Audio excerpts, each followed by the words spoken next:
Hello friends, मैं अभिषेक आपका स्वागत करता हूं अपने YouTube channel DG knowledge hub में। आज के इस वीडियो में हम क्लास 10 मैथ्स के आर डी शर्मा बुक के चैप्टर नंबर 15 स्टैटिस्टिक्स के बारे में पढ़ेंगे। पता क्या है हमारा? It is a science of collecting and analysing numerical data in large quantities. Basically यह कहता है कि जब हम किसी भी बड़े बड़े क्वांटिटीज यानी कि डेटा को कलेक्ट करते हैं, उसे एक प्रॉपर वे में हम लिखते हैं, उसके बाद में उस डेटा को हम एनालाइज करते हैं। और ये एनालाइज हम क्यों करते हैं? बेसिकली हम एनालाइज इसलिए करते हैं ताकि हम अपने रिजल्ट को और अच्छा बना सकें। सो देखिए, कोई भी इंडस्ट्री होती है या कोई भी हमारा कहीं पर भी कोई भी प्रोडक्शन हो रही होती है, तो हम क्या चाहते हैं कि हम अपने रिजल्ट को यानी कि हम अपने प्रॉफिट को अच्छे से अच्छा बना सकें। तो हम कुछ डेटा को कलेक्ट करते हैं, फिर उसके हिसाब से हम उसके ग्राफ बनाते हैं, फिर उसे एनालाइज करते हैं। सो बेसिकली इन्हीं चीज़ों की कलेक्शन को यानी कि इसी को कहते हैं हम स्टैट्स। सो ये क्या है? It is a practice, it is basically a practice of analyzing or data which are very large quantities। so देखिए, हमें स्टैटिस्टिक्स के बारे में क्लास 9th में भी हमने इससे रिलेटेड ग्राफ पढ़े थे, जिसमें कि हम बार ग्राफ, हिस्टोग्राम ग्राफ, इन सब चीज़ों के बारे में पढ़ते थे। पाई चार्ट हमने पढ़ रखा था। ये सारे के सारे क्या हैं? Graphical representation. किस काम में आती हैं? तो हमारे जो भी डेटा गिवन होता है उसे हम बेटर वे में एनालाइज कर सकें और उससे रिजल्ट जो भी निकल कर आएगा उसके अकॉर्डिंग हम अपने काम को और अच्छे से यानी कि हाईली एफिशिएंट बना सकें, अपने काम को और एक्यूरेट भी बना सकें। सो ये होता है हमारा स्टैटिस्टिक्स। और हमें क्लास 10th में किस बारे में पढ़ना है? हमें क्लास 10th में मीन, मीडियन और मोड के बारे में ही पढ़ना है। सो देखिए, हम बात करते हैं अपने मीन की। तो मीन बेसिकली क्या होता है? मीन को हम एवरेज भी कह सकते हैं। तो मीन क्या है? It is basically an average. और एवरेज हम जानते हैं कि जब यहाँ पर बहुत सारे कलेक्शन यानी कि हमारे पास में बहुत सारा डेटा रहता है, तो हम एक एवरेज वैल्यू इसके बीच में खोजते हैं, यानी कि वह वैल्यू जो कि इन सभी के बराबर की रिजल्ट देती है। सो देखिए, मीन ऑफ ग्रुप्ड डेटा को हम किस तरीके से निकालते हैं? ये होता है एक्स पर बार। सो ये है हमारा मीन, इसे हम मीन बोलेंगे। अब इसे कैसे निकालते हैं? x1, x2, x3 और ये जितनी भी वैल्यू हो n तक, यानी कि xn तक के ये जो भी डेटा आपको दे रखा हो उन सबको आप जोड़ लीजिए। इसके बाद में ये जितने भी वैल्यूज हैं यानी कि नंबर ऑफ फ्रीक्वेंसी, इनको सबको काउंट कर लीजिए, अपॉन में n लगा दीजिए, यानी कि काउंट करना ही क्या कहलाएगा? n। अब देखिए, इसे शॉर्ट में कैसे लिखते हैं? x पर बार इक्वल्स, बेसिकली ये जो सिंबल होता है ये होता है सिग्मा। इसे हम समेशन भी कह सकते हैं, यानी कि ये क्या है? बेसिकली ये समेशन है। समेशन का मतलब एडिशन, ऐड हो रही हैं ये वैल्यूज। अब यहाँ पर लिखा हुआ है एक्स आई, तो देखिए सब स्क्रिप्ट में आई का मतलब क्या है? तो एक्स आई का मतलब यहाँ पर ये है कि आई की वैल्यू जो है 1 से लेकर n तक जा रही है, यानी कि ये हमारी लोअर लिमिट है और ये हमारी अपर लिमिट है। कहने का मतलब ये हो गया कि एक्स आई की वैल्यू जोड़नी तो है, जिसमें आई की वैल्यू 1 से लेकर n तक जाएगी। देखिए यहाँ 1 से लेकर n तक जा रही है वैल्यू, और सबके बीच में क्या है? एडिशन का सिंबल है। तो इसी को हमने शॉर्ट में क्या लिख देते हैं? हम समेशन, और अपॉन में क्या आ जाएगा? n। सो ये हो जाता है हमारा formula mean of grouped data. So इस तरीके से हम ग्रुपिंग करके अपने डेटा को हम क्या निकाल सकते हैं? उसका मीन या फिर एवरेज निकाल सकते हैं। सो बेसिकली देखिए, इससे पिछली क्लास में हमने एवरेज के बारे में पढ़ा था कि मान लीजिए कि हम देखिए अपनी परसेंटेज निकालते हैं स्कूल में, क्लास के जो हमारे मार्क्स आते हैं कि मैथ्स में हमारे, मान लीजिए कि आउट ऑफ 100 की हम बात कर रहे हैं कि आउट ऑफ 100 इसमें मैथ्स में 50 आए, इंग्लिश में हमारे 60 आए, हिंदी में हमारे 45 आए, साइंस में हमारे 70 आए। तो देखिए हम क्या करते हैं, इसके बाद में हम क्या निकालते हैं? एक ओवरऑल परसेंटेज फाइंड आउट करते हैं। तो बेसिकली ओवरऑल परसेंटेज किससे बताती है? इन सभी वैल्यूज का, यानी कि जितने भी हमारे ये वैल्यूज निकल कर आ रही हैं, हम इन सब का क्या करते हैं? सम करके इसे 4 से डिवाइड करते हैं। तो हम यहाँ से क्या फाइंड आउट कर रहे होते हैं? बेसिकली हम यहाँ से एवरेज ही निकाल रहे होते हैं। इसके बाद हम इसे परसेंटेज में बदल देते हैं। परसेंटेज क्या बताता है? आउट ऑफ 100 में से कितने मार्क्स हमारे बन रहे हैं। सो बेसिकली यही काम हमें यहाँ पर भी करना रहता है। सो देखिए यहाँ पर क्या फर्क पड़ जाता है, इसके बारे में अब हम यहाँ पर देखते हैं। तो देखिए, जैसे कि मान लीजिए कि यहाँ पर एक डेटा मैंने यहाँ पर लिख रखा है जिसमें कि x 4, 6, 9, 10 और 15 है। f क्या डिनोट करता है? f फ्रिक्वेंसी को डिनोट करता है, यानी कि कितनी बार ये जो डेटा जो भी यहाँ वैल्यूज लिखी है वो कितनी बार अकर हो रही है। इसका मतलब है 4 कितनी बार है? 5 बार यहाँ पर 4 दे रखा है। सो हमने इसे 4 को कितनी बार शो ऑफ कर दिया? 5 बार। देखिए पिछली क्लास में हमने समझा था कि इस तरीके से हम यहाँ पर बनाते हैं और इस तरीके से हम इसे काट देते हैं, या इस तरफ से हम काट देते हैं। तो बेसिकली ये क्या बताता है? हमारे ग्रुपिंग, यानी कि ईजिली हम इस डेटा को एनालाइज कर सकें, यह चीज़ हमें यहाँ पर बताता है। अब देखिए यहाँ पे 6 कितनी बार है, 10 बार है, तो 6 को हमने कितनी बार लिख लिया, 10 बार यहाँ पर लिख लेंगे। 9 को भी इसी तरीके से 10 बार लिखेंगे, 10 को भी हम 7 बार और 15 को भी हम 8 बार लिखेंगे। अब इसके बाद क्या करना होता है, इन सबको जोड़ना है, प्लस करेंगे, इन सारी वैल्यूज को हम ऐड करेंगे और डिवाइड कर देंगे जितने भी ये नंबर बनते हैं। बेसिकली जितने भी नंबर बनेंगे फ्रीक्वेंसी का एडिशन ही रहेगा। सो अपॉन में यह वैल्यूज आ जाती है। इस तरीके से हम क्या निकाल लेते हैं, अपना मीन या हम क्या है एवरेज, हम इस तरीके से फाइंड आउट कर लेते हैं। इस एवरेज और मीन को ही हम अरिथमेटिक मीन भी कहते हैं। सो बेसिकली इसको करने का तरीका, अब देखिए इस तरीके से अगर हम इसे एक्सपेंड करके सॉल्व करेंगे तो उससे क्या बेस्ट है कि 4 देखिए 5 बार जोड़ने से अच्छा है कि 4 को हम 5 से मल्टीप्लाई कर लें। सो इस तरीके से हम इसे डेटा को इस फॉर्म में रिप्रेजेंट करते हैं। तो देखिए हमने क्या लिखना है, इधर लिखना है हमें xi, इधर लिखना है fi। i यहाँ पर क्या डिनोट करेगा, i की वैल्यू 1 से लेकर कितनी हो जाएगी, देखिए ये x1 है, ये हमारा x2 है, ये x3 है, ये x4 है और ये हमारा x5 है। यानी कि i की वैल्यू 1 से लेकर 5 तक जा रही है। उसी तरीके से हमने फ्रीक्वेंसी भी लिख दी। अब देखिए 4 जो है वो 5 बार आ रहा है, तो हमें इन्हें जोड़ना है, तो हमने क्या कर दिया, इनकी आपस में मल्टीप्लाई कर दी। देखिए 4 को 5 बार जोड़ लीजिए या 4 को 5 से मल्टीप्लाई कर लीजिए, एक ही बात है। सो हमारा देखिए 20 आएगा। 6 को 10 टाइम्स जोड़ेंगे 60। इस तरीके से हमने सारी वैल्यूज को एडअप कर लिया। एडअप करने के बाद में देखिए हमें क्या करना है, इसका सम निकालना है। समेशन ऊपर क्या आता है, सम। तो हमने इन सारी वैल्यूज को एडअप किया। सो देखिए यहाँ पर आई की वैल्यू 1 से लेकर कहाँ तक जाएगी, 5 तक जाएगी। 1 2 3 4 5, यहाँ पर भी आई की वैल्यू 1 से लेकर कहाँ तक जाएगी, 5 तक जाएगी। सो नीचे क्या आ जाएगा, हमारा टोटल नंबर ऑफ ऑब्जर्वेशन जो हमारी यहाँ पर बन रही है 5 10 10 7 और 8 सबको जोड़ेंगे 40 आएगा और यहाँ पर ये वैल्यूज बनेगी 360। तो एवरेज कितनी निकलेगी, या मीन या हम क्या है अरिथमेटिक मीन, तो वह निकलेगा सिंबल x पर बार से इस तरीके से डिनोट करेंगे, सिग्मा fi xi अपॉन में सिग्मा fi। इस सिग्मा fi को हम n भी लिख सकते हैं कैप्स में, यानी कि इसे n भी नाम हम दे सकते हैं। सो ये वैल्यू बनेगी 360/40, यानी कि 9 इसकी क्या आएगी, अरिथमेटिक मीन या एवरेज निकल कर आएगा। सो बेसिकली इस तरीके से हम एवरेज डायरेक्ट मेथड से यहाँ से फाइंड आउट करते हैं। अब हम आ जाते हैं अपने RD शर्मा बुक के अकॉर्डिंग, देखिए क्या क्या दे रखा है, इसे अब हम समझते हैं। देखिए इससे पहले का जो भी कंसेप्ट है ये हमने क्लास 9th में जितना पढ़ रखा है, अब हम उसके आगे के कंसेप्ट को यहाँ पर पढ़ लेंगे। सो देखिए यहाँ पर हमने क्लास 9th में स्टैटिस्टिकल डेटा को हमने रिप्रेजेंट किया था हिस्टोग्राम में, फ्रीक्वेंसी पॉलीगन भी हमने वहाँ पर बनाया था, हमने मीन मीडियन मोड भी समझा था। लेकिन वहाँ पर जो डेटा था हमारे पास में अनग्रुप्ड डेटा था, यानी कि सिंगल डेटा वहाँ पर दे रखा था। जबकि अभी मैंने यहाँ पे जो एग्जाम्पल लिया उसमें मैंने आपको दिखाया कि किस तरीके से 4 कितनी बार रिपीट हो रहा है, 5 बार रिपीट हो रहा है, या 3 कितनी बार रिपीट हो रहा है, जितनी भी बार रिपीट हो रहा है, तो ये क्या बन जाता है, ग्रुपिंग बन जाती है। और अब हमें यहाँ पर क्या पढ़ना है, हमें यहाँ पर क्यूमुलेटिव फ्रीक्वेंसी के बारे में भी पढ़ना है। सो देखिए मीन ऑफ ग्रुप्ड डेटा हम कैसे निकालते हैं, x1 से लेकर xn तक हमारी वेरिएबल्स है, आर n वैल्यूज, टोटल कितने नंबर है, ये n वैल्यूज यहाँ पर दे रखी है। तो अरिथमेटिक मीन या हम सिंपली मीन कहें तो कैसे निकालेंगे, सिग्मा xi अपॉन में i इक्वल्स टू 1 से लेकर n तक की वैल्यू जाएगी, अपॉन में n यहाँ पर आ जाएगा। सो इस तरीके से हम यहाँ पे फॉर्मूला पुटअप करके इन्हें सॉल्व कर लेते हैं। हमें इस चैप्टर में क्लास 10th के हिसाब से हमें 3 मेथड यहाँ पर दे रखे हैं किस चीज़ के, मीन निकालने के। 3 मेथड की आवश्यकता क्या पड़ी, इसे भी हम जानेंगे कि हमें क्यों 3 मेथड की जरूरत पड़ रही है बजाय एक मेथड के। सिंगल मेथड था, सिंपल भी था कि सिर्फ हमें मल्टीप्लाई करके जोड़ देना है, डिवाइड कर देना है फ्रीक्वेंसी से।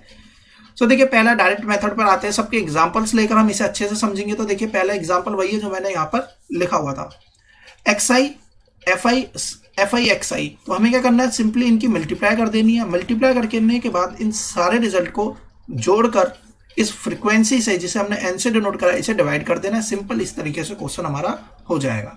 अगला क्वेश्चन देखिए एवरेज हम कैसे निकालते हैं। जैसे मान लीजिए कि हमारे पास में 4 बच्चे हैं, 4 स्टूडेंट्स हैं, और एक स्टूडेंट की हमारी हाइट है, सॉरी वेट है 60 kg, एक का वेट है 50 kg, एक का वेट है 60 kg और एक का वेट है हमारा 70 kg। सो हम क्या निकाल रहे हैं, एवरेज निकाल रहे हैं, यानी कि वह एवरेज बताइए जो कि इन सभी बच्चों में बराबर डिस्ट्रीब्यूट हो रही होगी, यानी कि वो वैल्यू फाइंड आउट करनी है, मीन्स मीन निकालना होता है। सो हम क्या करेंगे, इन चारों की वैल्यूज को ऐड करेंगे, डिवाइड कर देंगे 4 से, तो हमारा एवरेज निकल कर आ जाएगा। ठीक उसी तरीके से यहाँ पर अगर हम ध्यान दें तो देखिए यहाँ पे नंबर ऑफ स्टूडेंट्स कितने हैं, 12, यानी कि अपॉन में जो n की वैल्यू आनी है वह तो 12 निकल कर आएगी, यानी कि फ्रीक्वेंसी हो जाएगी हमारी 12 के बराबर। अब हमें वेट फाइंड आउट करना है केजी में। तो देखिए एक बच्चे का वेट है 67, जबकि ऐसे कितने बच्चे हैं, 4 बच्चे हैं, तो इसका मतलब हमें इसे मल्टीप्लाई करना पड़ेगा।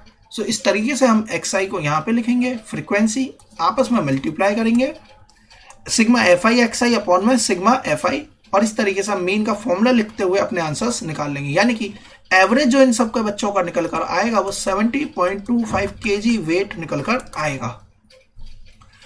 अब हम आते हैं क्वेश्चन नंबर 3 पर। देखिए क्या कहता है, सेम इसी टाइप से रिपीट क्वेश्चन है, यहाँ पे हम इसे इजीली सॉल्व कर लेंगे।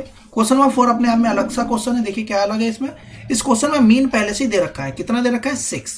हमसे कहता है पी की वैल्यू फाइंड आउट कीजिए, एक्सआई एफआई सब क्वेश्चन में गिवन है। तो देखिए एक्सआई लिखा हमने, एफआई लिखा, हमें इनकी सबसे पहले केस में मल्टीप्लाई करनी है, हमने मल्टीप्लाई कर दिया। जब p + 5 की मल्टीप्लाई 2 से करेंगे तो ध्यान रखिएगा 2 की मल्टीप्लाई इस पूरे के साथ में होगी, ऐसा नहीं कि सिर्फ p के साथ में हम करें। तो 2p + का 10 पूरा निकल कर आएगा। अब जो हमारे स्टेप था वही हमें यहाँ पर भी करना है। सिग्मा fi xi को हम एड अप कर देंगे, क्यूमुलेटिव यहाँ पर जो फ्रीक्वेंसी है ये हमने जोड़ लिया, तो कितना आया 11। दिस डिवाइड बाय दिस बराबर किसके आएगा, मीन के आएगा। तो मीन 6 दे ही रखा है, तो यहाँ से हमने p की वैल्यू कितनी फाइंड आउट कर ली, 7 के बराबर हमारी p की वैल्यू निकल कर आएगी। अगला क्वेश्चन देखिए सेम इसी बेसिस पर दे रखा है, अगेन हमें p की वैल्यू फाइंड आउट करनी है, और एवरेज हमें कितनी दे रखी है, mean of a frequency following distribution is 7.5। इसका मतलब है x जहां पर लिखा हुआ वो हमने यहाँ पर लिख दिया, और f की जगह पर एक वैल्यू p है तो p ही छोड़ देंगे, इनकी आपस में मल्टीप्लाई कर देनी है। मल्टीप्लाई करने के बाद इन्हें ऐड करेंगे, तो ध्यान रखिएगा इतनी वैल्यूज को तो हमें सिंपली ऐड करना है, प्लस 9p अलग से लिख देना। ऐसा नहीं करेंगे कि इन सबको जोड़ने में 9 भी जोड़ दें। तो इस बात का ध्यान रखिएगा कि 9 अलग है तो ये 9p पूरा एक साथ ही लिखा जाएगा, बाकी सभी वैल्यूज को जोड़ दिए। अब दिस डिवाइड बाय दिस किसके बराबर आ जाएगा, हमारा 7.5 के बराबर आएगा। अब ये लीनियर इक्वेशन बन जाएगी हमारी, हम इसमें से इजीली एक वेरिएबल p फाइंड करना, हम इजीली फाइंड आउट कर लेंगे। क्वेश्चन नंबर 6 पर आते हैं। अभी हमें सिर्फ p की वैल्यू फाइंड आउट करनी थी, अब इस केस में हम देख रहे हैं कि दो अलग अलग फ्रीक्वेंसी हमें फाइंड आउट करनी है। लेकिन इस केस में देखिए ध्यान से, तो मीन भी गिवन है और टोटल फ्रीक्वेंसी का सम जो आएगा वो भी क्वेश्चन में गिवन है। इसका मतलब है जो वैल्यू जैसे दे रखी है उस तरीके से पहले टेबल बनाइए। सबसे पहला स्टेप आपस में मल्टीप्लाई करिए, मल्टीप्लाई करने के बाद में एक वैल्यूज को हम f1 मान लेते हैं और दूसरी वैल्यू को हम f2 मान लेते हैं। अब देखिए इस पूरे डेटा को हम जोड़ेंगे तो 86 + f1 + f2 आएगा, जो कि अपने आप में किसके बराबर है, 200 के बराबर है। क्योंकि यहाँ दो वेरिएबल है तो हम इसे सॉल्व भी नहीं कर पाएंगे। तो अब हम चलते हैं दूसरी इक्वेशन कहाँ से बनेगी। सो देखिए अब हम xi fi की मल्टीप्लाई करेंगे, सिंपली मल्टीप्लाई कर देंगे तो हमारे ये वैल्यूज निकल कर आएगी। अब क्वेश्चन में fi xi का सम करना है हमें, तो हमने यहाँ पर सम कर दिया। अब हम जानते हैं कि 86 प्लस का f1 + f2 जोड़ दिया जाए तो ये फ्रीक्वेंसी है। टोटल नंबर कितने दे रखे हैं क्वेश्चन में, 200, ये 200 के बराबर आएगा। और यहाँ से हम इसको इससे डिवाइड कर दें, यानी कि 140 प्लस का f1 प्लस का 2f2 डिवाइड बाय 86 प्लस का f1 + f2 अगर हम करते हैं तो ये बराबर किसके आएगा, हमारा मीन के आएगा। और मीन कितना दे रखा है क्वेश्चन में, 1.46। सो देखिए यहाँ से f1 + f2 निकल कर आ गया। इस f1 + f2 एक इक्वेशन, दूसरी इक्वेशंस को इधर क्रॉस मल्टीप्लाई करेंगे, सॉल्व करेंगे तो दूसरी इक्वेशन हमारी निकल के आएगी कुछ इस तरीके से। अब हमारे पास में दो इक्वेशन है, pair of linear equation with 2 variable के अकॉर्डिंगली सॉल्व हो जाएगी और हमारे दो आंसर अलग अलग जो भी फ्रीक्वेंसी चाहिए थी वो हमारे रिजल्ट निकल कर आ जाएगा। सिंपल क्वेश्चन है, इजीली बन जाएंगे। एक्सरसाइज के क्वेश्चन देखिए, इसमें xi fi सिंपली मल्टीप्लाई कर देना है और डिवाइड कर देना है, इसमें भी यही काम करना है। अगले क्वेश्चन में देखिए 20.6 हमारा मीन दे ही रखा है, तो इस केस में हमें क्या कर देना है, यही वैल्यूज को मल्टीप्लाई कर देना है। क्वेश्चन नंबर 4 पर आते हैं। तो देखिए क्वेश्चन नंबर 4 में क्या करना है हमें, तो क्वेश्चन नंबर 4 जो है हमारा इसी तरीके से क्वेश्चन नंबर 4 भी हमारा बन जाएगा, जिसमें कि हमारा डेटा क्या क्वेश्चन में गिवन है। तो देखिए डेटा क्वेश्चन में गिवन है हमारा, यहाँ पर दे रखा p, यानी कि जब हम fi xi निकालेंगे 5, 10, 15, 20, 25 और यहाँ पर आएगा 6p, 6, 10 और 5 मल्टीप्लाई करिए तो यहाँ पे आएगा 30, यहाँ पे 10p, यहाँ पर आएगा 15, 6 या 90, 200 और यहाँ आएगा 125। सो इस तरीके से हम इसे जोड़ लेंगे। जोड़ने के बाद में यहाँ वैल्यू किसके बराबर आएगी, 15 के। तो देखिए अगर हम इसको पूरी वैल्यूज को डिवाइड कर दें किससे, इस नंबर ऑफ फ्रीक्वेंसी से, तो यहाँ पर कितना दे रखा, मीन 15 दे रखा। तो देखिए 10, 10, 5, 15, 15, 6 हमारा बनेगा 21, 21 और 6 बनेगा 27। तो 27 प्लस का p और ऊपर इन सारी वैल्यूज को हम एडअप कर देंगे, बराबर किसके रख देंगे, 15 के। यहाँ से p की वैल्यू हम इजीली फाइंड आउट कर लेंगे। सो देखिए इसके क्वेश्चन में कोई प्रॉब्लम नहीं होगी, आप इजीली इसे फाइंड आउट कर सकते हैं। तो इस क्वेश्चन को आप अपने से बना सकते हैं। हम आ जाते हैं इसके अगले पार्ट पर, यानी कि शॉर्टकट मेथड पे। मैंने आपको बताया था कि डायरेक्ट मेथड इजी वे है, सीधे सीधे हम इसे सॉल्व कर सकते हैं डायरेक्ट मेथड से। लेकिन तो हमें क्या नीड पड़ी शॉर्टकट मेथड की, इसे हमें समझना है। देखिए, सपोज कर लीजिए कि हमारे पास में डेटा दे रखा है 76, 38, 14, 15, 35, 18 और नंबर ऑफ फ्रीक्वेंसी दे रखी है 8, 12, 16, 15, 20, 12। अब देखिए, अगर हम इसे डायरेक्ट वे से करेंगे तो हमें क्या करना है, ये एक्स आई है, ये एफ आई है, हमें सिंपली क्या करना पड़ेगा, एक्स आई एफ आई निकालना है। सेम सिंपल केस है हमारा डायरेक्ट तरीके से। तो हम इसकी मल्टीप्लाई करेंगे, मल्टीप्लाई करने के बाद इन सारी फ्रीक्वेंसी को हम जोड़ेंगे, जोड़ने के बाद इसको इससे डिवाइड कर देंगे। सो देखिए, यहाँ पर कैलकुलेशन किसी किसी केस में बहुत ज़्यादा लेंदी हो जाती है। जब वैल्यूज छोटी है तो बिल्कुल मैं आपको यही कहूँगा कि आप डायरेक्ट तरीका लगाइए और सीधे सीधे वैल्यूज निकालिए। लेकिन यदि कैलकुलेशन हमारी ज़्यादा लेंदी जाएगी तो हमारे पास में एक और मेथड है जिसे नाम दिया गया है शॉर्टकट मेथड। शॉर्टकट का मतलब ही हो गया कि ये सिंपल कर देगा हमारी कैलकुलेशन को। डेटा भले ही यही हो लेकिन हमारी कैलकुलेशन इस टाइम पर क्या हो जाएगी, शॉर्ट हो जाएगी। अब हम समझते हैं किस तरीके से कैलकुलेशन को हम छोटा कर सकते हैं। सो देखिए, एल्गोरिदम यानी कि करने का जो प्रोसेस है इसे समझते हैं। सबसे पहला काम, जैसे हमने प्रीवियस केस में फ्रीक्वेंसी और हमारे नंबर इस वैल्यूज की टेबल बनाई थी, ठीक उसी तरीके से हम यहाँ पर कॉलम में वैल्यूज पुटअप कर देंगे। इसके बाद में क्या करना है, चूज अ नंबर ए। अब हमें कोई एक नंबर ए चूज करना है। वह ए नंबर हमें किस में से चूज करना है, फर्स्ट कॉलम में से जिसमें कि वैल्यूज दे रखी थी। एंड टेक डेविएशन, और उसके बाद डेविएशन लेनी है। डेविएशन का मतलब इनसे हम समझते हैं, डेविएशन का मतलब उसके बाद में मान लीजिए कि डेविएशन हमारी डी आई निकल कर आई है, जो भी डेविएशन आई है इसे अलग से कॉलम बना दीजिए। इसके बाद कहता है कि इनकी आपस में मल्टीप्लाई कर दीजिए, यानी कि सेकंड कॉलम की थर्ड कॉलम से मल्टीप्लाई कर दीजिए। उसके बाद एक फॉर्मूला दे रखा होगा, डायरेक्टली फॉर्मूला में वैल्यू पुट करिए और आंसर निकाल लीजिए। हम बात कर रहे थे डेविएशन की, ए क्या होता है। सो बेसिकली हमें देखिए इस टाइप के क्वेश्चंस को कैसे अटेम्प्ट करना है। हमने एक्स आई लिख दिया, हमने यहाँ पर एफ आई लिख दिया। अब देखिए, अगर हम इसे रिजल्ट को ध्यान से समझें तो यहाँ पे डायरेक्ट वे से भी हम इसे बना सकते हैं, क्योंकि कैलकुलेशन इतनी ज़्यादा लेंदी नहीं है। लेकिन अगर एग्जाम में आ गया कि हमें सिर्फ और सिर्फ इसे शॉर्टकट मेथड से करना है, तब हम कैसे करेंगे। तो देखिए, हमें क्या करना होता है कि यहाँ पर जो भी एवरेज, यहाँ पर जो भी वेट दे रखा है, हमें इन्हीं में से कोई ना कोई एक वैल्यू को पिक करना है। हमने मान लिया कि हमारी वैल्यू है 72। हमने ये एज्यूम कर लिया कि हमारा जो मीन है वो है 72। तो क्या रियल में 72 मीन है? बिल्कुल भी नहीं है। तो हमने सिर्फ इसे एज्यूम करा है, तो हम यहाँ पर लिख देते हैं एज्यूम्ड मीन भी 72। इतना कर लेने के बाद में अब हम क्या देखेंगे, हमने इस बीच की वैल्यू को क्यों लिया, उसके पीछे भी एक कारण है, मैं आपको यहाँ पे समझाऊंगा कि क्यों हमने बीच की वैल्यू को ही माना है। सो देखिए, एज्यूम्ड मीन हम कोई भी वैल्यू मान सकते हैं, 67, 70, 72, 73, 75, या हम इसकी वजह 100 भी मान सकते हैं, 50 भी मान सकते हैं। कोई भी आप एज्यूम्ड मीन मानिए, कोई फर्क नहीं पड़ेगा। लेकिन हमने 72 इसलिए माना क्योंकि जब हम अब डेविएशन देखते हैं, यानी कि 67 जो है 72 से जो हमने एज्यूम्ड माना है अपने मीन से, उससे कितना अलग है, यानी कि कितना डिफर हो रहा है। सो देखिए, 72 जो है 67 से 5 कम है, तो यहाँ पर -5 आ गया। सो इसी को बोला जाता है डेविएशन। तो डेविएशन का मतलब ही हो गया कि कितना वो भिन्न है, कितना वो अलग है अपने एज्यूम्ड मीन से। सो देखिए, इस केस में हमने मीन अपनी तरफ से एज्यूम कर लिया। सो हमने देखा ये कितना अंतर आ रहा है इसमें, -5 का। तो ध्यान रखिएगा, एक्स आई में से ए घटता है, एक्स आई क्या हो जाएगा, हमारे रियल वैल्यू माइनस के एज्यूम्ड मीन। सो देखिए, इस तरीके से यहाँ वैल्यू निकल कर आ गई। अब हमें क्या करना है, तीसरे स्टेप में एफ आई एक्स आई की जैसे मल्टीप्लाई करते थे, अब हमें एफ आई एक्स आई नहीं, एफ आई डी आई की मल्टीप्लाई करनी है। इनकी आपस में मल्टीप्लाई करेंगे। अब देखिए, शॉर्ट हो गया हमारा क्वेश्चन। जब हम इतने बड़ी वैल्यूज को मल्टीप्लाई कर रहे थे, अब देखिए सिंपल हम इसे मल्टीप्लाई करेंगे, इसलिए हमारा शॉर्टकट मेथड यहाँ पर काम करेगा।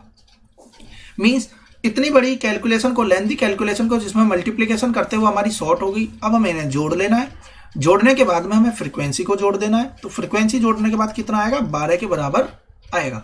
फॉर्मूले में हमें क्या करना है, एज्यूम्ड मीन, जो हमने एज्यूम्ड मीन माना है, plus sigma F I D I, यानी कि इसका समेशन अपॉन में एन। एन क्या, नंबर ऑफ फ्रीक्वेंसी। तो टोटल हम सम कर लेंगे, 12 आएगा। अब देखिए, साइन के साथ में बात करेंगे। अगर यहाँ पे माइनस का साइन है तो बिल्कुल माइनस लगाएंगे, और प्लस का साइन है तो बिल्कुल प्लस ही लगाएंगे। सो इस तरीके से देखिए हमारी कैलकुलेशन इजीली हम इसमें मीन फाइंड आउट कर लेंगे। सो देखिए, इस केस में हमने जो एज्यूम्ड मीन माना वो 72 माना। अब मैंने आपको कहा कि आप एज्यूम्ड मीन 72 ना मानकर कुछ भी मान लीजिए, कोई फर्क नहीं पड़ता। सो देखिए, हमने 72 क्यों माना, इसके बारे में बात करते हैं। जब हम मान लेते हैं कि हमने यहाँ पे 72 के बजाय 100 मान लिया होता।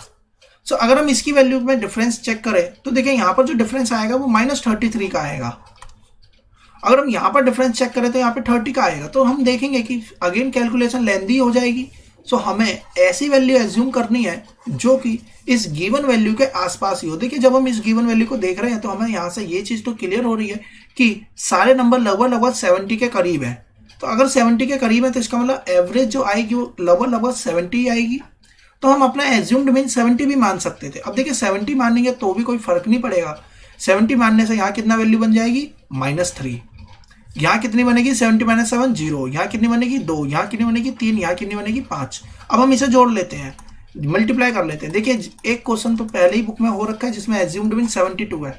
मैंने एज्यूम कर लिया अपने मीन को 70। मैं आपको सिर्फ यहाँ पर यह दिखा रहा हूँ कि इस क्वेश्चन में आप कुछ भी एज्यूम करिए, कोई फर्क नहीं पड़ता, लेकिन हम वो वैल्यू एज्यूम करते हैं जिससे कि हमारी कैलकुलेशन सिंपल रहे। देखिए -12 0 4 6 5 6 4 10 10 5 15 15 में से 12 माइनस करेंगे तो कितना बचेगा, तो यहाँ पे बचेगा 3।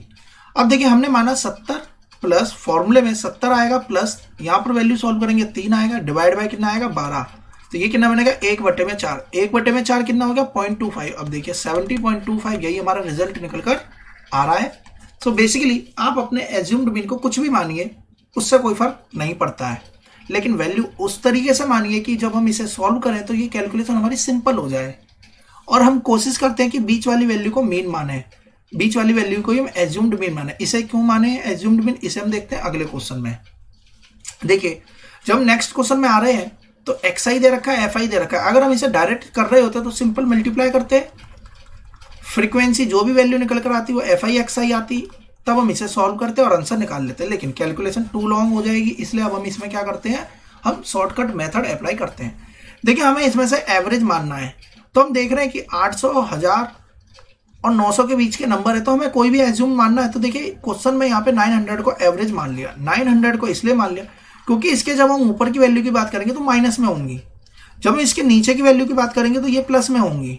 सो माइनस और प्लस की वैल्यू ओवरऑल कट जाएंगी, तो हमारा रिजल्ट जो निकल कर आएगा वो थोड़ा बहुत तो कम हो जाएगा, यानी कि उसकी जो वैल्यूज है वो थोड़ी बहुत छोटी ही रिजल्ट निकल कर आएगा। अब सपोज कर लीजिए कि हमने 900 के बजाय 800 ही मान लिया होता अपना एवरेज। हम कुछ भी मान सकते हैं, इसमें हम फ्री हैं, तो इसे मानते हैं। तो देखिए पहला तो केस 0 बना देता, लेकिन अगले केस में 20, इसमें 40, इसमें 100, 120, 180 और 200। सो अगर हम इसकी मल्टीप्लाई कर रहे होते तो देखिए ओवरऑल वैल्यू सारी ऐड होती तो ये क्वांटिटी ज़्यादा आ जाती। इसके हिसाब से हमारी कैलकुलेशन हो सकता है लेंदी हो जाए और हो सकता है सिंपल भी हो जाए। सो हम क्या करते हैं, अपने नंबर को इस तरीके से मानते हैं कि ऊपर भी प्लस में वैल्यूज आ जाए, नीचे ऊपर आ जाए माइनस में। तो ये ओवरऑल जब हम यहाँ पे सॉल्व करेंगे तो ये शॉर्ट हो जाएगा, क्योंकि माइनस से प्लस हमारा कम हो जाएगा। सो इसीलिए हम सिर्फ बीच की वैल्यू को यहाँ पर कंसिडर कर लेते हैं। कभी कभी यह केस इतना सिंपल हो जाता है कि सारी की सारी वैल्यू कट के बहुत ही सिंपल बन जाती हैं। सो देखिए करना क्या है, इनमें से कोई भी एक नंबर को पिक करिए जिसे हमने एवरेज मान लिया, यानी कि एज्यूम्ड कर लिया उस मीन को। अब हमें डेविएशन ढूंढनी है, यानी कि ये नंबर हमारे जो एज्यूम्ड मीन है उससे कितना अलग है, कितना डिफर कर रहा है। तो -100। ध्यान रखिएगा कि xi में से एक और घटाना है, तो इसी तरीके से आप यहाँ पे फॉर्मूला जरूर मेंशन कीजिएगा। 80 40 0 20 80 100। अब हमें इसमें आपस में इसकी मल्टीप्लाई करनी है।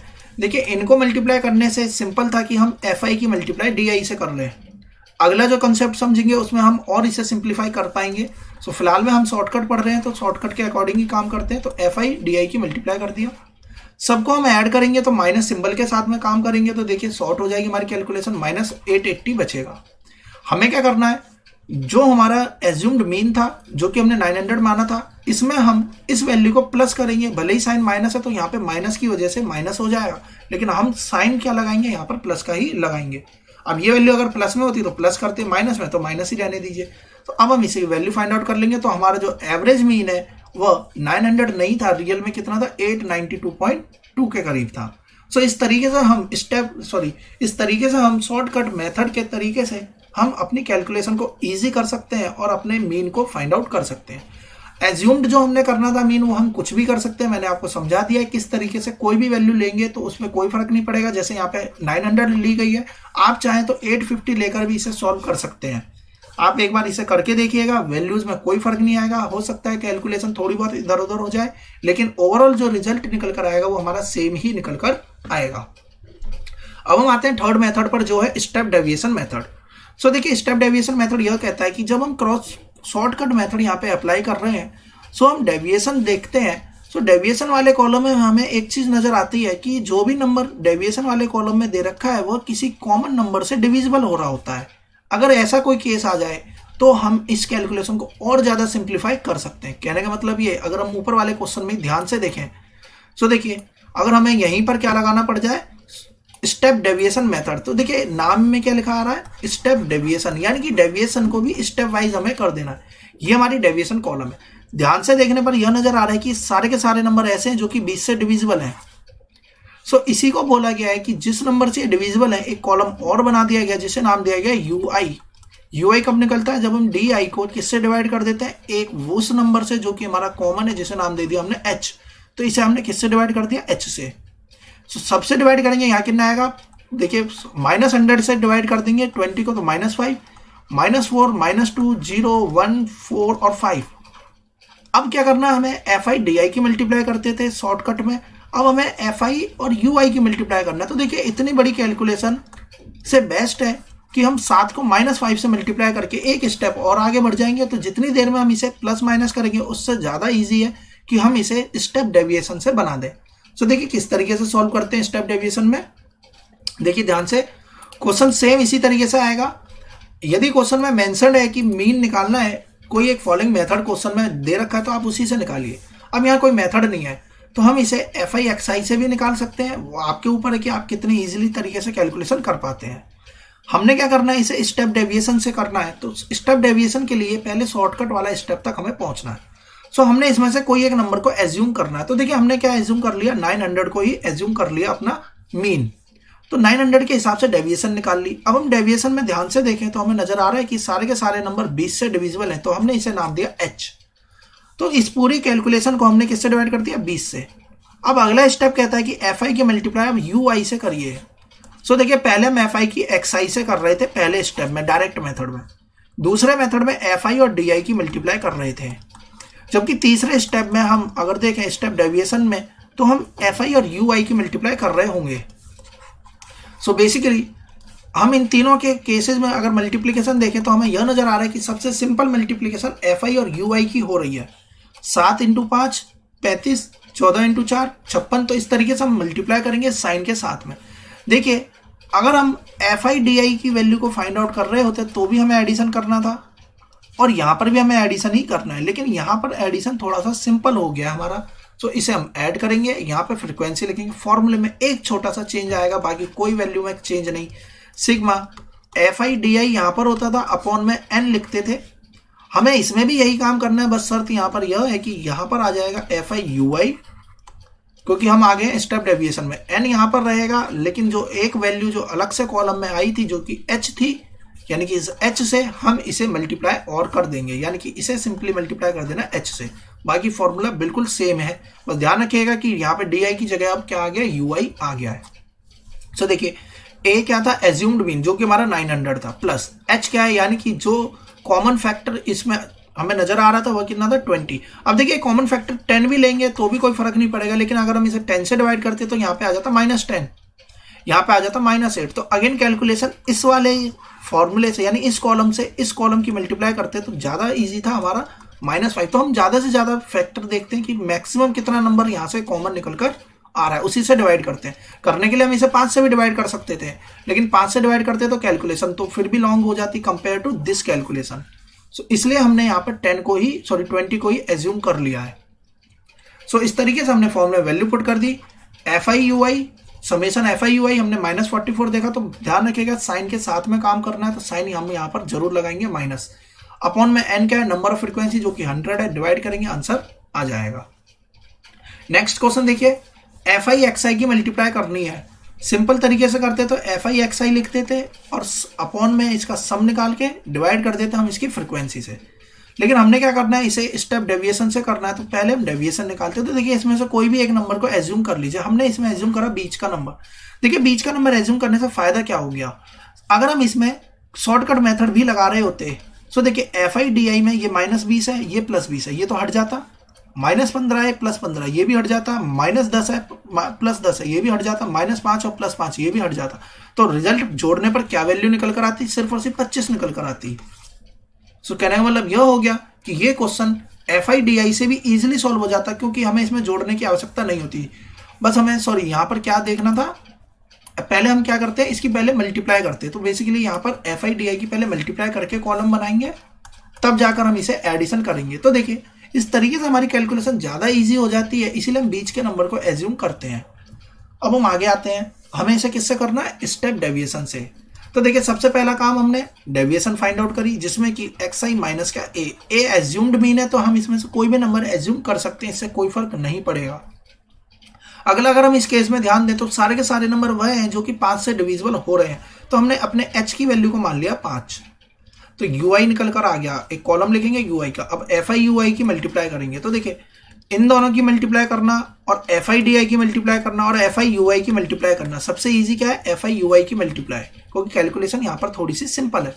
मल्टीप्लाई करके FIUI निकाल लिया। अब हमने क्या कर दिया, इसका समेशन, टोटल फ्रीक्वेंसी का सम निकालेंगे और वैल्यू फॉर्मूले में पुटअप करेंगे और अपना आंसर फाइंड आउट कर लेंगे। तो इस तरीके से इजीली क्वेश्चन हमारे बन जाएंगे। नेक्स्ट एग्जांपल सेम इसी तरीके से हो जाएगा। देखिए यहाँ पर अगर क्वेश्चन में मेंशन है कि मीन इस मेथड से निकालिए तो आप लिखेंगे, अदरवाइज आपके पास में तीनों तरीके हैं, आप किसी से भी मीन निकाल लीजिए। हम अगर यहाँ पे ध्यान से देखें तो इस क्वेश्चन में FIDI से ही क्वेश्चन सॉल्व हो जाएगा, इसमें हमें UI लेने की जरूरत ही नहीं थी। सो इसलिए हमने इसे FIDI से ही बना दिया। सो अब देखिए FIDI से बनाने से क्या फायदा हो गया। सो जब हमने यहाँ पर देखा XI, FI और DI की मल्टीप्लाई करने पर देखिए ये 14 है, ये -14, ये तो वैल्यू 0 बना देगा, यानी कि इसे जोड़ना हमारे लिए ज़्यादा आसान है। इसीलिए हमने अपने एज्यूम्ड मीन को कुछ इस तरीके से यहाँ से वैल्यू ले ली, यानी कि हमने यहाँ पे क्या मान लिया 63। तो देखिए ऊपर माइनस नीचे प्लस, तो कुछ वैल्यूज अपने आप ही कट जाती हैं, इसलिए हमारी कैलकुलेशन सिंपल हो जाती है। अदरवाइज अगर हम यहाँ पर एवरेज यानी कि वेट को 60 भी लेते तो भी कर सकते थे। तो यहाँ पर DI कितना आ जाता है? 0 1 2 3 4 5। सो अब हम इसकी मल्टीप्लाई करते हैं तो देखिए कितना बनता है? 0 8 14 इंटू 2 28, 16 3 48, 40 और 35। अब हमें इसे एडिशन करना पड़ता। सो ऐड करते तब हम अपना आंसर निकालते। तो आप कुछ भी एज्यूम करिए, कोई फर्क नहीं पड़ता। आप एक बार ट्राई करिएगा, इसमें एज्यूम करके आप कोई भी वैल्यू एज्यूम कर इस क्वेश्चन को करने की कोशिश कीजिएगा, आंसर पे कोई फर्क नहीं पड़ेगा। सो बेसिकली इस तरीके से ये क्वेश्चन हमारे कंप्लीट हो जाएंगे। हम आते हैं अगले क्वेश्चन पे। सो देखिए सेम इसी टाइप का क्वेश्चन है, इजिली हम सॉल्व कर सकते हैं। हमारा काम क्या है? XI FI क्वेश्चन में गिवन होगा। अगला काम हमें A पता करना है, तो A हम कुछ भी मान सकते हैं। हम ट्राई करेंगे कि इन्हीं के बीच का कोई एक नंबर लें, ताकि कम से कम एक वैल्यू तो यहाँ पर DI 0 बना दे। लेने के लिए हम यहाँ पे 1300 भी ले सकते थे, लेकिन 1300 से सारी की सारी वैल्यू कुछ ना कुछ नंबर देकर जाती, जबकि यहाँ पर 1400 लेने से एक वैल्यू हमारी 0 बन गई। सो कैलकुलेशन और सिंपल होगी, क्योंकि कम से कम इतना तो हमें नहीं जोड़ना पड़ा। सो देखिए इस तरीके से हमने यहाँ पर एक नंबर ले लिया, डेविएशन निकाली। डेविएशन के बाद में हमने क्या कर देना है? UI फाइंड आउट कर देना है। UI निकल कर आ जाएगा, इसके बाद में हम FIUI निकालेंगे और हम इसे सॉल्व कर लेंगे। अब हम आगे आते हैं एग्जाम्पल पे। तो देखिए अब हमने यहाँ पर जो भी डेटा पढ़ा उसमें हमारे मार्क्स अलग अलग क्वेश्चन में गिवन थे। अब हम पढ़ते हैं ग्रुपिंग वाले, जिसमें कि कंटिन्यूअस फ्रीक्वेंसी डिस्ट्रीब्यूशन होता है, यानी कि कंटिन्यूअस डेटा को हम कैसे सॉल्व करेंगे। देखिए कंटिन्यूअस डेटा को सॉल्व करने से पहले हमें यहाँ पर यह समझना है कि देखिए यहाँ पर जो क्लास इंटरवल दे रखा है 0 10 10 20, ये कंटिन्यूअस है, यानी कि इसकी अपर लिमिट और इस वाले अगले कंटिन्यूअस डेटा की लोअर लिमिट इक्वल है, सेम होनी चाहिए। तब हम यहाँ पर कंटिन्यूअस डेटा को इस तरीके से क्वेश्चन में हम पहले देखेंगे कि यह जो ग्रुपिंग है यह कंटिन्यूअस है भी या नहीं। यदि यह कंटिन्यूअस है तो ठीक है, यदि यह कंटिन्यूअस नहीं है तो पहले इसे कंटिन्यूअस बनाएंगे। सो देखिए कहाँ डिफरेंस आता है, इसे हम समझेंगे जब हम इसके टाइप के क्वेश्चंस पर आएंगे। सो देखिए यहाँ पर हमें क्या काम करना है, हमें सबसे पहले क्लास इंटरवल जो भी दे रखा होगा उसके according mid value find out करनी है। मिड वैल्यू बहुत ही सिंपल है, कैसे निकालते हैं मिड वैल्यू? जो भी हमारा ग्रुपिंग दे रखी है इसी की एवरेज निकाल दीजिए। एवरेज कैसे? 0 और 10 को जोड़िए और 2 से डिवाइड कर दीजिए, 5 आएगा। 10 और 20 को जोड़िए, 2 से डिवाइड कर दीजिए, यानी कि ये फॉर्मूला हमारा बनेगा upper limit plus lower limit divide by 2। सो अब हमारे पास में XI आ गया। FI क्वेश्चन में मेंशन्ड है, अब हमारा इससे कोई मतलब नहीं, क्वेश्चन हमारा वही बन गया जैसे हमने प्रीवियस क्वेश्चन को सॉल्व किया। XI FI आ गया, हम चाहें तो डायरेक्टली सॉल्व कर सकते हैं या हम एक स्टेप आगे जाके डेविएशन निकाल कर भी सॉल्व कर सकते हैं। फिर हम FIDI की मल्टीप्लाई करके यानी कि शॉर्टकट मेथड से बना सकते हैं, या फिर हमने यहाँ पर एक जो और चीज़ को देखा, वहाँ पर क्या देखा कि यहाँ जो वैल्यूज़ है ये 10 का मल्टीपल है, तो हमने इसे एक स्टेप और आगे ले गए, स्टेप डेविएशन मेथड अप्लाई कर दिया तो ui निकाल लिया। अब हम fi ui निकाल लेते हैं और ईजिली हम इसकी मल्टीप्लिकेशन करके हम अपना मीन को फाइंड आउट कर सकते हैं। तो यहाँ पर क्या समझना था कि क्लास इंटरवल यदि मेंशन हो तो मिड वैल्यू कैसे निकल कर आती है।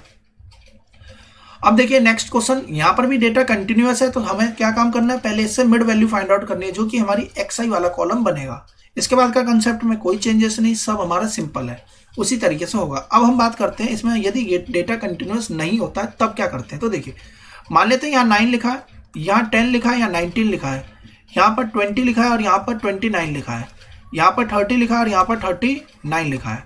अब अगर हम ध्यान से देखें तो इसकी अपर लिमिट और इसकी लोअर लिमिट सेम नहीं है, तो सबसे पहला काम हमें लिमिट को सेम बनाना है। ध्यान रखिएगा कि डेटा को कंटिन्यूअस कैसे करना है, इसे समझते हैं। सो देखिए बहुत ही सिंपल है, 10 और 9 इसे लीजिए और इसमें से वैल्यू को माइनस कर दीजिए, यानी कि अगले डेटा की लोअर लिमिट और पहले वाले डेटा की अपर लिमिट को लीजिए, माइनस कीजिए और डिवाइड बाय 2 कर दीजिए। आंसर कितना आएगा 0.5। इसका मतलब यह हो गया इन वैल्यूज में 0.5 हमें घटा देना है और इन वाली वैल्यूज में यानी कि अपर लिमिट में से, पूरे कॉलम की अपर लिमिट में से 0.5 हमें जोड़ देना है। सो देखिए डेटा में क्या चेंज आ जाएगा, पहले वाले में तो -0.5 से लेकर 9 में 0.5 जोड़ेंगे तो 9.5, 10 में से 0.5 घटाएंगे तो 9.5, 9.5 से 19.5, 19.5 से 29.5, 29.5 से 39.5। इसका मतलब यह हो गया। अब ध्यान से देखें तो हमारा डेटा क्या हो गया, कंटिन्यूअस फॉर्म में आ गया है। अब देखिए यहाँ पर एक कंसेप्ट और हमें समझना है, वो इंपॉर्टेंट है, इस पर हम बात करते हैं। तो देखिए सेम इसी क्वेश्चन को हमें क्या समझना है यहाँ पर। अब हमें मान लीजिए कि ये डेटा क्वेश्चन में गिवन है 0, 9, 10, 19, 20, 29, 30, 39 और हमें बोला जाए मीन निकालने के लिए। सो देखिए ध्यान क्या रखना है, इस केस में हमें कोई ज़रूरत नहीं है कि इस तरीके से हम इसे कंटिन्यूअस बनाएं। मेरा कहने का मतलब यह हो गया कि यदि हमें इसमें से मिड वैल्यू तो फाइंड आउट करनी है, इस कॉलम से हमें क्या निकालना है xi। सो देखिए 0 में 9 जोड़िए, डिवाइड बाय 2 करिए तो आंसर कितना आएगा 4.5। 10 में 19 जोड़िए और डिवाइड बाय 2 कर दीजिए तो आंसर कितना आएगा, देखिए 29 डिवाइड बाय कितना आएगा 2 आएगा। अब हम अगर 29 डिवाइड बाय 2 करते हैं तो कितना वैल्यू आएगी 14.5 आएगी। अब देखिए अगर हमने मिड वैल्यू निकाली तो मिड वैल्यू कितनी आ रही है 4.5, 14.5। अब हम इससे मिड वैल्यू निकाल के देखते हैं। सो देखिए यहाँ पर कितना लिखा माइनस का 0.5, माइनस 0.5 में यदि हम 9.5 जोड़ भी देते हैं सो और डिवाइड बाय 2 करते हैं तो देखिए माइनस 0.5 अगर यहाँ पर घटा है तो यहाँ पर जुड़ा भी तो है, यानी कि इससे तो कोई फर्क ही नहीं पड़ेगा। तो आंसर रिजल्ट देखिए 9.5 में से माइनस करेंगे 0.5 कितना आएगा 9, 9/2 अगेन हो जाएगा 4.5। इसका मतलब यह हो गया कि यदि हमारे क्वेश्चन में डेटा कंटिन्यूअस दिया गया है तो कोई प्रॉब्लम नहीं है, लेकिन अगर डेटा कंटिन्यूअस नहीं दिया गया है तो भी मिड वैल्यू निकालने के लिए हमें डेटा को कंटिन्यूअस करने की कोई ज़रूरत नहीं है। इस बात को मैंने आपको यहाँ पे क्लियर कर दिया है।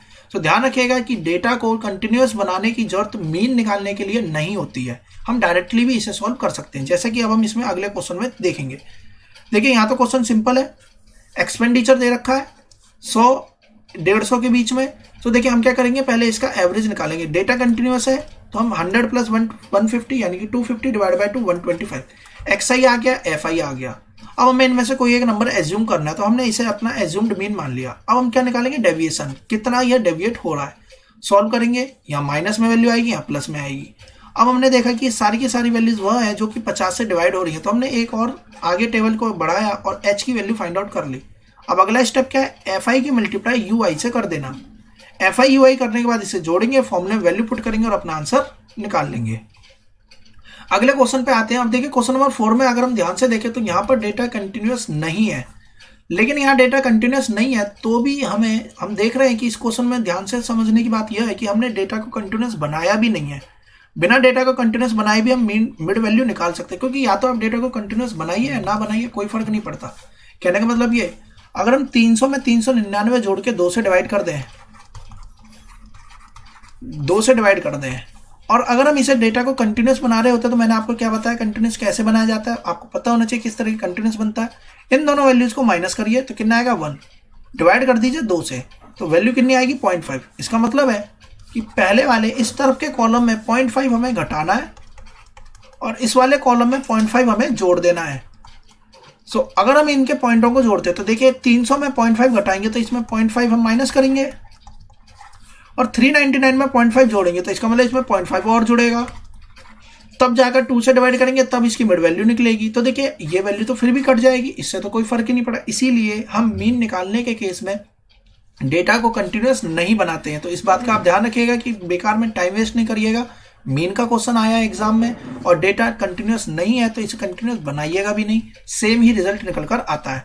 तो देखिए यहाँ पर क्या लिखा है, क्लास इंटरवल एक्सक्लूसिव मेथड है, are formed by exclusive method if we make the series of inclusive one the mid value remain same. कहने का मतलब यही है कि यदि हम क्लास इंटरवल को सेम ना भी बनाए तो भी कोई फर्क नहीं पड़ेगा, मिड वैल्यू सेम ही रहेगी।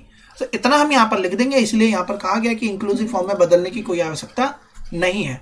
सो अब देखिए हमने xi निकाला जोड़कर, fi आ गया, इसमें से कोई एक वैल्यू हमने एज्यूम कर ली अपने मीन की, di निकाल लिया। अब हम देख रहे हैं सारे के सारा वैल्यू ऐसी है जो कि 100 का डिविजिबल मल्टीपल है।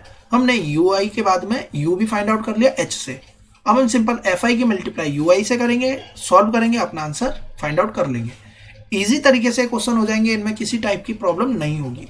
अगले क्वेश्चन पे आते हैं। देखिए क्लास इंटरवल दे रखा था, हमने मिड वैल्यू फाइंड आउट कर ली, फ्रीक्वेंसी हमें p की वैल्यू फाइंड आउट करनी है जबकि क्वेश्चन में मीन दे रखा है। सो देखिए fi xi के तरीके से भी हम इसे कर सकते हैं, इसमें कोई प्रॉब्लम नहीं होगी। आप इसे डायरेक्टली भी बना सकते हैं क्योंकि एग्जाम में कहीं पर यहाँ पे मेंशन ही नहीं है कि कौन सा मेथड लगाए, क्योंकि यहाँ पे निकालना ही क्या है, p निकालना है। तो आप किसी भी मेथड से इसे बना सकते हैं।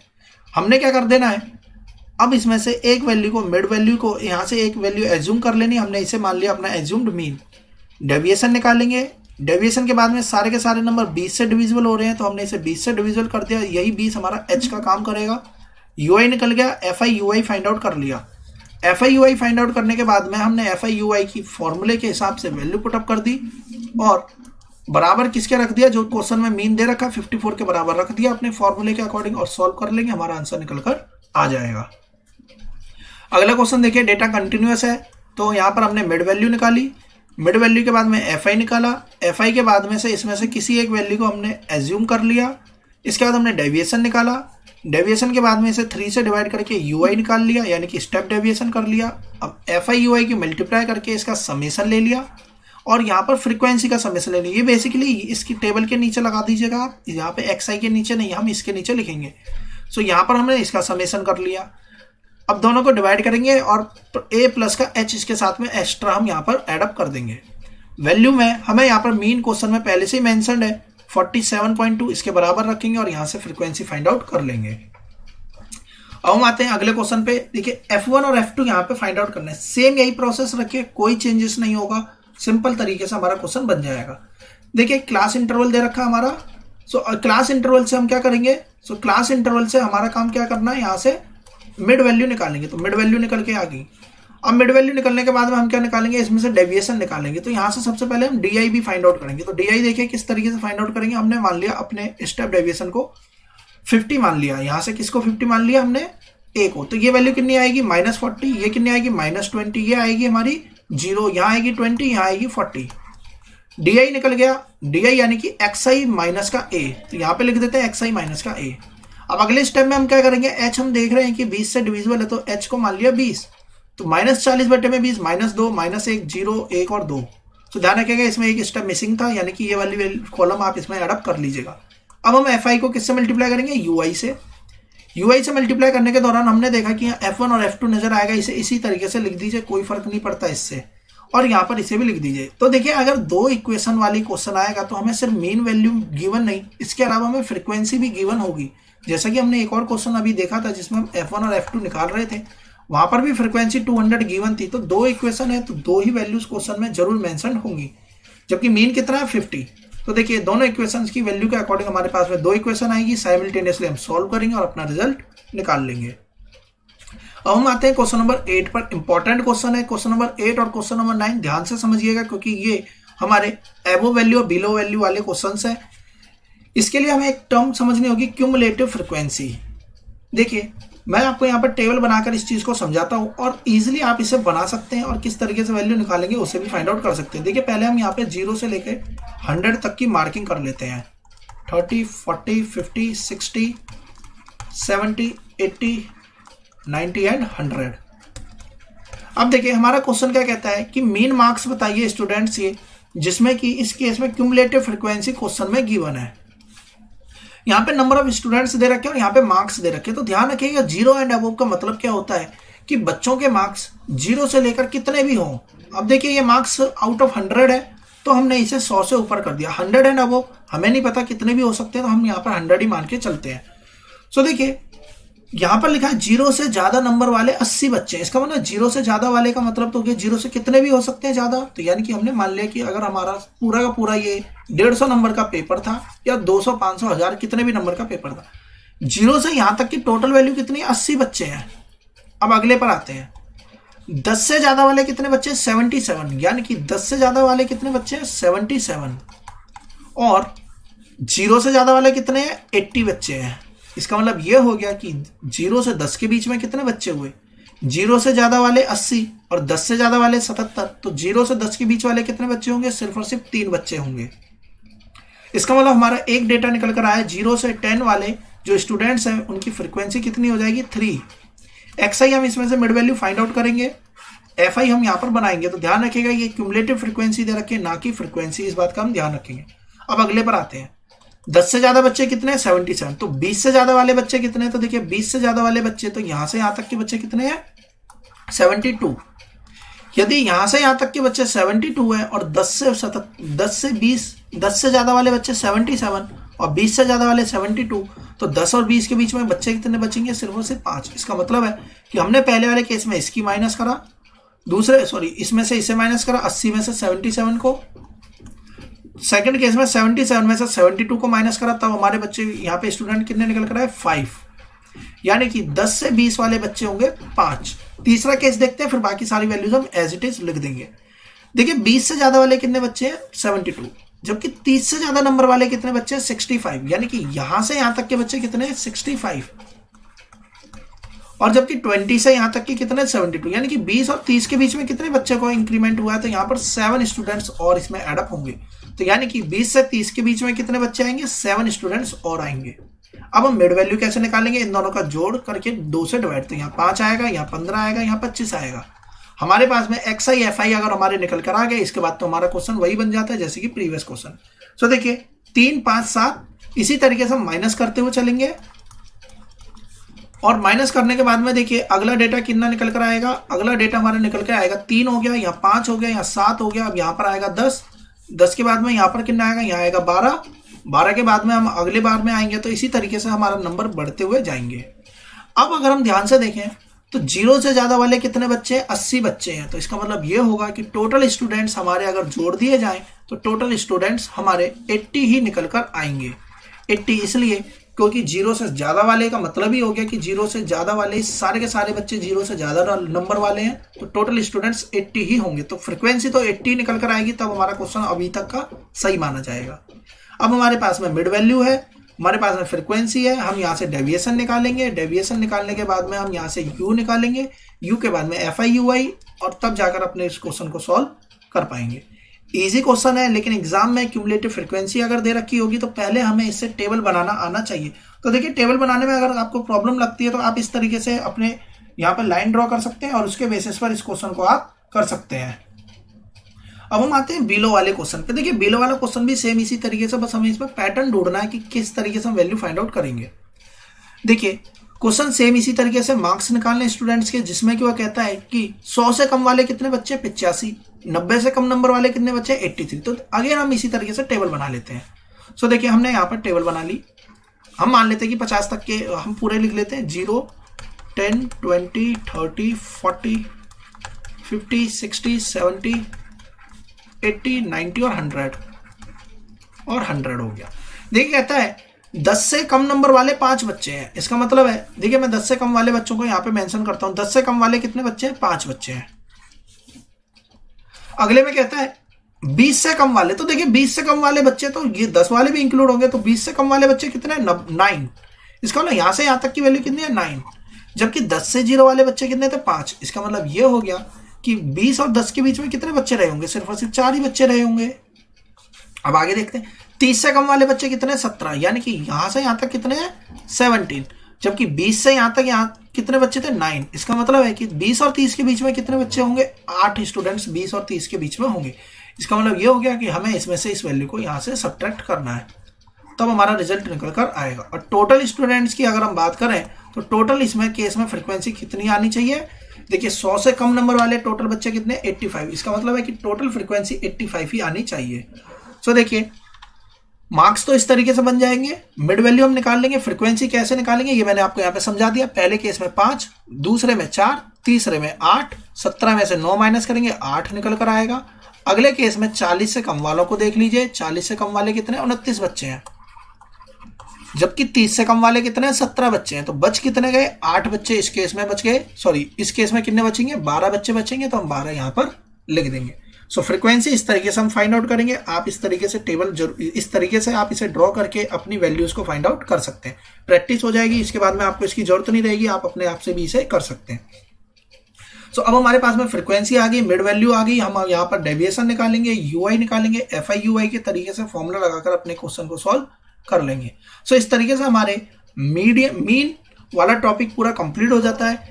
स्टिल आपको यहाँ तक कि किसी टॉपिक में कोई भी डाउट होता है तो मुझे कमेंट बॉक्स में जरूर बताएं। और अगर आपने अब तक मेरे चैनल को सब्सक्राइब नहीं किया तो चैनल को सब्सक्राइब कर लें और आने वाली वीडियोस की नोटिफिकेशन पाने के लिए बेल आइकन को प्रेस करें। वीडियो पसंद आई हो तो इसे लाइक करना शेयर करना ना भूलें।